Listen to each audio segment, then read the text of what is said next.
जय जगन्नाथ। अगिर पूर्णिमार ओषा नाम के ना केबे क्या कर देखी। मो सांग कहला कि आम गाँव में ओषा होची देखिबु जदि आसे।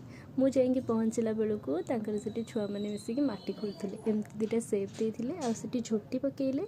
झोटी पकईकी पूजा पाठ कले। राति को झील मैंने जो मैंने ओषा करते ब्राह्मण आसला और संकल्प करके ओषा को संपूर्ण कले। देखो झील मैंने केमती पूजा करग्नि लगे से जेहेतु मु प्रथम थर देखुली मत भारी इंटरेस्टिंग लगुला। समस्ते निज निज घर परिवा आनी सब नड़िया आनी से अग्नि उपर को फोपाड़े से भोग बनइले भोग को बांटिले। ता परदिन सकाळू को से जो पाउंस हो जाता जो जाली खरकिले से जगह को लिपा पोछा करके पूजा कले। पूजा कर सारिकी एमती पूजा को संपूर्ण कले। आज पूरा संपूर्ण है और से पानी छाड़ी छोट छोट माछ छाड़ी मत भारी बढ़िया लगुला देखा। झील मैंने बसिकी एमती आंबुल दलिकी पाग करके